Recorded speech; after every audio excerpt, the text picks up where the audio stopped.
Hello friends, today I'm going to upload a video on the seventh chapter, that is security in the contemporary world, for 12th grade political science student.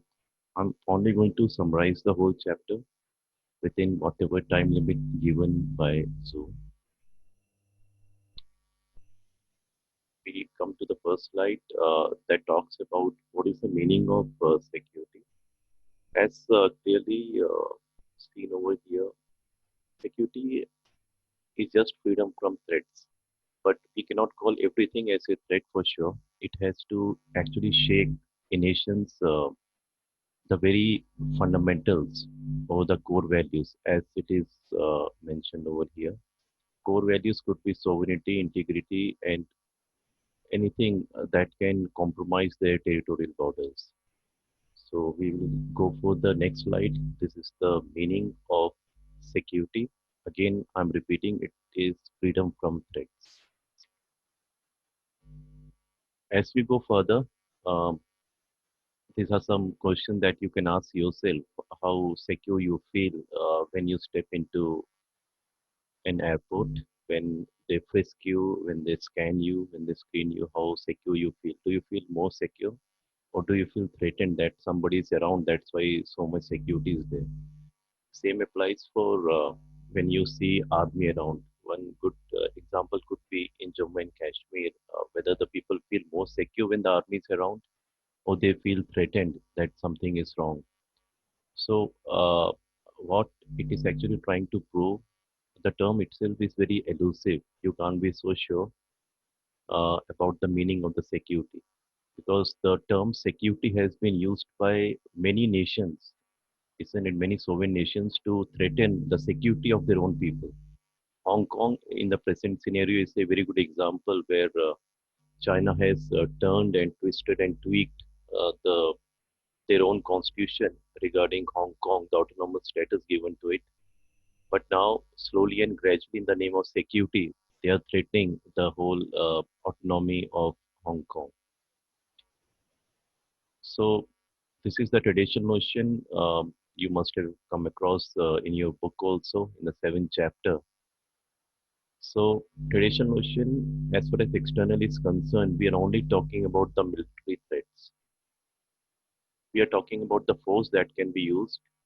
And if you are aware, like the same statement or the same opinion is held by people who are realist or thinkers who are realist. I just try to somehow mention over here, if you can read. I'm not using again any stylus pen that you can that I can type it properly. So realist and non-realist views are there, and realist thinker believes that state has to be secured. So for them, the prime concern being the state, and the source is another country.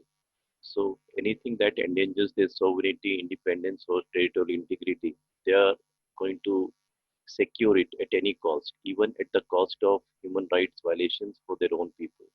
So this is the traditional notion, external, and we are just continuing with that traditional security policy. So what kind of policy you can actually adopt? This actually reflects on the policy of the state. The state, if they are facing the external threat, that is a war or aggression from their neighbor or any other country, either they can surrender if they think they are not like well equipped to fight that war, they can just surrender. Um, if you are thinking about an example, yeah, maybe when North Korea attacked South Korea in 1950s and so on, South Korea almost surrendered because they lost so many soldiers. It's a different scenario for sure. We are talking about an era under Cold War. So if you see the next policy that they can adopt, they can prevent other side from attacking. This they can do by raising the cost of the war, isn't it? What they can do, like it happened during Iran and Iraq war. It went on for almost 1 decade. If you keep on raising the cost of the war, if you can like you won't surrender, but maybe like if there is a war between India and Pakistan, maybe Pakistan will try to target Mumbai and India may try to target Karachi and Islamabad because that will definitely paralyze their financial capital. So that was the whole. I'm just giving an instance. Don't take it to heart. I'm a great believer in South Asian solidarity. I'm just trying to tell you just an example how any country can raise the cost of the war.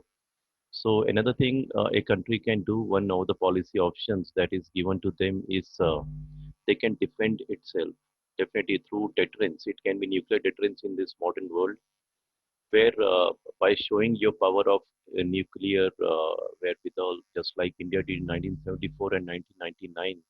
If we are having the nuclear weapon, that is the reason why India never had that full-fledged war even with China. We do have many skirmishes. Even now, we are having skirmishes with the border dispute with China. You know that what is happening in Ladakh and so on. So, but I don't think there will be a full-fledged war because India do have something called nuclear deterrence. So that's how you can defend yourself and you can guide your policy towards deterrence. Another thing is balance of power. This usually we saw during the First and Second World War, how Allied and Axis powers they kept on creating so many alliances. Whether we are talking about NATO, whether we are talking about Warsaw Pact, CETO, CENTO, CENTO, that's what I'm saying, SCATO, Southeast Asian Treaty Organization. So this is another way you can create balance of power. And it is very much connected to your next point also. Before we go there, balance of power is especially required by small states who are not so powerful. So they need to make sure they are aligned with such big powers, like whoever, wherever the power is tilting. So as I told you before, this is quite connected to this point, alliance building. So an alliance building is another policy that can be adopted by any country to secure their frontiers by external threat. Next, if you see, we are talking about traditional notion internal, not only external threats we can have in traditional means of threat, but we can also have some internal threats. This is especially true for developing countries or the newly independent nations, as it is clearly given. Because post Second World War, most of the European countries and even USA was so powerful there was no internal threat to their security, and there was no separatist movement as faced by India, maybe Sri Lanka, and so on. So they were much more secure. So they never thought about the internal security. But as soon as the countries of Asia and Africa they became independent, they were facing double-edged sword from their neighbors and also from separatist movement. So if we are having separatist movement in, let's say, Kashmir or at that time, 1980s, so on, in Punjab, Khalistan movement, it was well financed by our neighbors. So that was a territorial dispute with neighbor, and it was well merged with the separatist movement. So that's why I said it was kind of a double-edged sword that we were fighting with. So I hope you understood what I'm trying to tell over here. We are talking about how traditional notion is not restrained by external threat. Even a nation can have an internal threat. So we go for the next slide. It is talking about how, in spite of these traditional threats, even though the force was the main criteria, that is the problem with the traditional notion. Force is seen as a threat. Force is also used for defending a nation. So that's why it's all about weapons. So many countries, even during that time, especially USSR, erstwhile USSR and USA, try to come to some senses and they signed some treaty, whether it is biological weapons convention in 1972 or even chemical weapons convention. That means they agreed upon the point they are not going to use chemical or biological weapons in any war. And disarmament, you know that we need to surrender some weapons and that we are not going to develop. So this is another way, like even during traditional thought of security, countries try to bring peace in the world. I'm not saying there was perfect peace. Even now, there is no perfect peace. But it is they tried, they attempted, even though the thought was very conventional. We go for the next slide. Arms control. That was another way they were trying to somehow stop any war between US and USSR, because by that time they had detonated so many nuclear weapons and it was running to thousands of nuclear weapons. They did not actually cut down their nuclear stockpiles, but they had this whatever anti-ballistic missiles. Like they tried to restrain or somehow limit its use. Like as you can see, 1972 they had this ABM sign. That means they are not going to use any vehicle to carry like nuclear missiles, and they won't attack each other by using ballistic missiles. So that was the first treaty signed. Then you have strategic arms limitation treaty that start one, start two, SALT one, SALT two. That is also there. So actually they are not again trying to bring down the number of their nuclear weapons by signing any of the treaties. So it was more of a conventional warfare. They were just trying to control. And as far as the anti-ballistic missile treaty, they found the loopholes very soon when they started developing multiple entry vehicles. So that means if anti-ballistic missile treaty somehow limited them from not having more than 100 like ballistic missiles to attack each other, what they started doing, they started making one ballistic missile that can carry maybe 40 or even 50 nuclear weapons. So somehow they breached the whole nuclear treaty. So, sorry, the anti-ballistic missile treaty that they signed with each other. Again, nuclear proliferation treaty, you must be aware, it was more of a discriminatory treaty where if you have not detonated any weapon like till 1968, you can be a part of it. So China, if you have detonated any nuclear weapon during by this time, you can be a member of that. That was China, USA, UK, France, and basically we are talking about the permanent nations in Security Council. So they were given the right to even trade their nuclear technology, but whoever is detonating it later, like India 1974, you're not supposed to deal with nuclear, and that will be seen as illegitimate somehow grasp of this power. So India always had reservation, and they never signed this treaty. Even now, I think Israel, Pakistan, and India. Pakistan just followed India's footsteps because India was not signing nuclear proliferation treaty. That was just focusing on not spreading this technology. Even Pakistan did not sign, and I think one of the countries is Israel because of the threats they have from their neighbors. Traditional security and cooperation, we just continuing with that. Confidence building measure is another way somehow uh, they can try to stop the war. I'm again talking about the security and cooperation, how they had security and cooperation.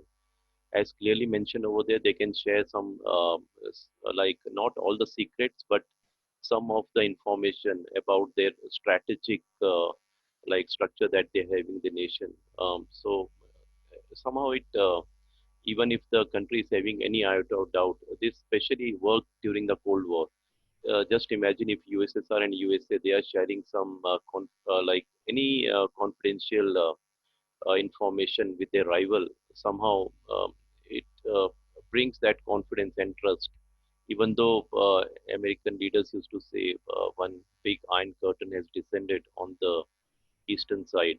So, irrespective of that, confidence building measures definitely helps, as you must be experiencing right now between India and China.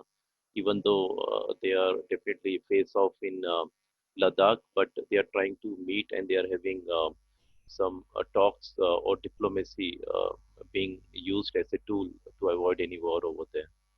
So another thing is definitely it can avoid misunderstanding as clearly given over here. Rather than going for a war, if there is any misunderstanding, you won't forget that event, Cuban Missile Crisis, how that misunderstanding could have led to the end of the world. It's an annihilation.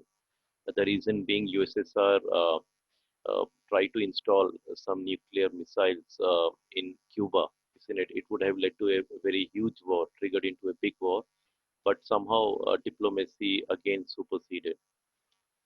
So these are some like thoughts about non-traditional notion of security. If we have traditional notion, we do have non-traditional, and if we are having a realist viewpoint, we do have non-realist. And non-realist never give too much importance to the state sovereignty. Rather, they want to go beyond military threats. So these thinkers believe the meaning of referent has to be like expanded. Referent means security to whom? Whom are we going to provide security? If we think somebody is threatened, then who is threatened? So earlier we have seen how traditional thought says the state has been threatened, but here individual and community is more important, and human security and global security is more important rather than state security. So we do call it human security, global security, because according to this view, your national security also somehow merges with the global security. If your nation is not secure, you cannot be sure even your neighbors can be secure. So if any country is planning to like attack Pakistan or any neighboring country, Nepal, Bhutan, just imagine if it is a nuclear attack, India cannot be any more secure. Similarly, if there is any natural calamity, whether it is from overflooding of Brahmaputra or any other river, even India can be affected, not only Bangladesh, isn't it? So just imagine the global scenario. That's what they are talking about. It can be called even as a global security. So it is more of a contemporary view. Again, we are there, and human security, as clearly written, it is about the protection of the people. So earlier in the traditional, conventional security thought, we were talking about how to secure the state. Here we are talking about how to secure our state. And within this viewpoint that is non-traditional, there is a narrow view and also there is a broader view. Narrow view is only about somehow protecting people from internal violence, whether it is through separatist movement or maybe it is through civil war. And even Kofi Annan used to vouch for this statement. He said we have to secure the community from internal violence. But the broader views goes beyond that. That means even hunger, disease, natural disaster, we have to secure them from all these things. Again, you must be reading a lot about how migrant workers are dying of starvation and their bodies being on the road and on the pavements. That shows not only internal violence, even though there was no violence, but people died of hunger during this coronavirus outbreak when there was a sudden lockdown without any prior information. So so somehow non-traditional notion of security makes a lot of sense rather than traditional notion right now where there is no war in effect, but definitely coronavirus has become a major threat, and it can even be economic security and threats to human dignity as clearly given. And even if we are thinking about even India's Article 21 right to life and liberty, it is about securing human dignity. You need to give a quality of life to the people. And economic security, many people have lost their jobs during this post traditional or maybe post conventional way of thinking of security, because now the threat is not about any violence or mob lynching. Here we are definitely talking about our security from hunger, from unemployment. That has become more important, and even human dignity can be challenged, because I was just listening to one of the migrant workers interview and how he was explaining standing in such a huge queue, a big line, and just begging for food was not the way we used to live. Isn't it? They used to earn for themselves. They used to send money with their hard work, and they never had to beg for food. So even they felt bad for like whatever happened during coronavirus and the actions taken by government. I'm not focusing on any political party, irrespective of any political party. I think every one is has committed a crime by not taking care of the migrant workers. So I'm just trying to give you the present scenario. So there is no need to go back to 50 years back what happened. So even right now you can feel it, all the incident that is there. Anyhow, these are the news sources of security um, that is from 1990s, and especially after the disintegration of Soviet Union. terrorism, isn't it? Because many republics from USSR, which used to be under erstwhile USSR, they have become independent republics and they are finding it very hard to secure their boundaries. So terrorism is a big threat. There is no need to explain each and everything, how deliberately and how indiscriminately people are killed, isn't it, through terrorist attack, whether it is in India, whether it is in France, anywhere. So it is a global phenomenon. So same human rights violation. As I was telling you before, sometimes even security can be a reason for human rights violation because many state actors use security as the reason to violate the human rights of people, isn't it? So it is not only non-state actors who are using terrorism as a means of violating human rights. Even states can become dictatorial and they can take all the powers and that can lead to human rights violation. Global poverty, again, they are saying due to coronavirus, around 40% of the global population can fall below the poverty line. So you can understand people are again losing their somehow a means of livelihood and they may fall into poverty again. That is the current stats given by many global organizations. So that is again, I do not want to give you all those stats like 1.2 billion people still do not have access to water or sanitation. That is very old stat. I'm just trying to tell what is there at present, what you can feel. Health epidemics, I don't think even I need to explain that because we're in the midst of coronavirus and we know how health epidemics can lead to so many things. It can even lead to global poverty. It can lead to human rights violation where most of the states have taken too much power in their hands. And the reaction could be terrorism. You never know, isn't it? If there is human rights violation, people can fall into wrong hands. So each government should try to avoid that. Somehow, that humanitarian initiative should be taken by each and every government while framing policy to come out of this bad economy and this health emergency. We go for the next slide. If there is non-traditional threat, we need to have a very unique way of securing ourselves that could be provided by cooperative security. As I was telling you before, nowadays national security or national threat doesn't mean you are only threatened by that, whether it is natural calamity or any attack. Even your neighbor can be in trouble, isn't it? If there is global warming, I think Maldives and Australia and New Zealand, they are in big trouble. They can sink, isn't it? Because the water level is going up. So global warming, definitely these three countries are not responsible for that. The whole world is responsible, especially the industrialized world. But they are the victims of it. That means we need to have a cooperative security. We need to have a global security measures in place. So that's why it is clearly written non-traditional threats require something more than military cooperation. Everything you cannot solve by using military or force. That's why United Nations is there, WHO is there, World Bank is there. They are trying to help the world right now. Definitely, USA has exited from WHO by saying it is only towing the lines of China. That is an issue we can discuss in some other chapters and other debating points. But right now, we are talking about cooperative security, like how it is flagged by World Health Organization and World Bank. They need to take care of the people, isn't it? So again, NGOs come into the picture over here. Whether it is Amnesty International, Red Cross, definitely the NGOs, the role they are playing right now in India is a really remarkable. If you check out like some survey that is done, most of the migrant workers have got help from NGOs rather than from official government machinery. That shows they are doing a very good job whenever there is any emergency, whether it is economic emergency or where there is any let's say medical emergency, they come to the rescue of the people.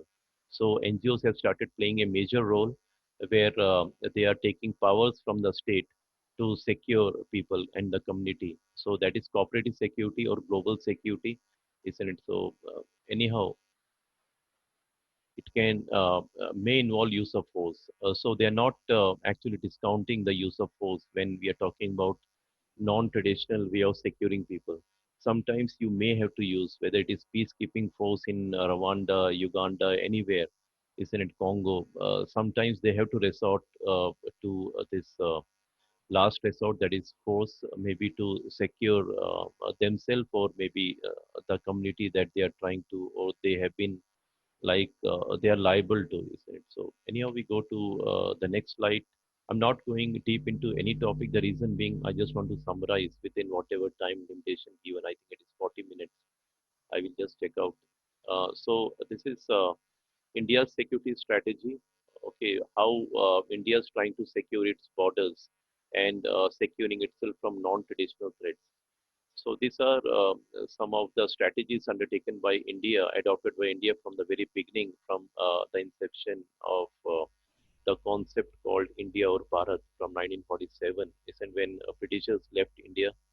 So first thing is strengthening military capabilities. The first thing that was in the mind of Indian government as soon as we got independence, how to secure our boundaries, isn't it? The reason being, we have been ruled by Britishers for almost 300 years. If you take when East India Company almost ventured into Indian Ocean.